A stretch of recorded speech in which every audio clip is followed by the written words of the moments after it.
Iran Israel America യുദ്ധം 1 മാസം പിന്നിട്ടു. സകല സമ്പദ് വ്യവസ്ഥകളെയും പിടിച്ചുലയ്ക്കുമ്പോൾ പലരും ഉറ്റുനോക്കുന്നത് സ്വർണ്ണത്തെയാണ്. സംസ്ഥാനത്തെ സ്വർണ്ണവില പ്രവചനാതീതമായ രീതിയിലാണ് പോകുന്നത്. നിലവിൽ സ്വർണ്ണവില ഉയർന്നിരിക്കുകയാണ്. സ്വർണത്തിന്റെ വില ഇന്ന് രാവിലെ 1440 രൂപ കൂടി 1,10,680 രൂപയിലെത്തി. അതിനോടൊപ്പം തന്നെ 1 ഗ്രാം സ്വർണത്തിന്റെ വില 13,655 രൂപയിൽ നിന്നും 13,835 രൂപയായി വർദ്ധിച്ചു. ഇന്നലെ കേരളത്തിൽ 2 തവണയായിരുന്നു സ്വർണ്ണവില കുറഞ്ഞത്. ഗ്രാമിന് രാവിലെ 140 രൂപയും ഉച്ചയ്ക്ക് 225 രൂപയും കുറഞ്ഞു.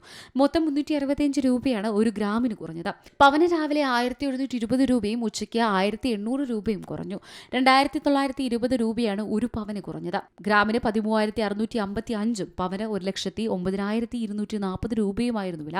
പശ്ചിമേഷ്യൻ സംഘർഷത്തെ തുടർന്ന് ആഗോള വിപണിയിലുണ്ടായ അനിശ്ചിതത്വം തന്നെയാണ് സ്വർണ്ണവിലയെ കാര്യമായി ബാധിക്കുന്നത്. ഈ അവസരത്തിൽ നിക്ഷേപകരുടെ പ്രധാന കണ്ണ് സ്വർണ്ണത്തിൽ തന്നെയാണ്. പക്ഷേ സ്വർണം ആഭരണമായി വാങ്ങുന്നതിലും അല്ലാതെ വാങ്ങുമ്പോഴും ശ്രദ്ധിക്കേണ്ട ഒരുപാട് കാര്യങ്ങളുണ്ട്. യുദ്ധവാർത്തകൾ കേട്ടയുടനെ സ്വർണം വാങ്ങുകയും വില കുറഞ്ഞാൽ ഭയന്ന് വിറ്റുകളയുകയും ചെയ്യുന്നത് വലിയ നഷ്ടമുണ്ടാക്കുമെന്നാണ് വിദഗ്ധർ പറയുന്നത്. നിക്ഷേപത്തിന്റെ 10 മുതൽ 15% സ്വർണ്ണ നിക്ഷേപം നിജപ്പെടുത്തുന്നതാണ് അഭികാമ്യം.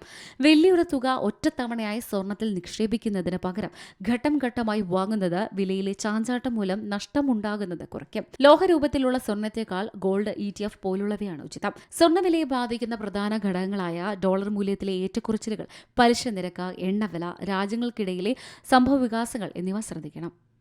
News desk Malayalam news. ഏറ്റവും പുതിയ വാർത്തകളും വിശേഷങ്ങളും വിരൽത്തുമ്പിലറിയാൻ മലയാളം ന്യൂസ് എല്ലാ ഡിജിറ്റൽ പ്ലാറ്റ്ഫോമുകളിലും ലഭ്യം.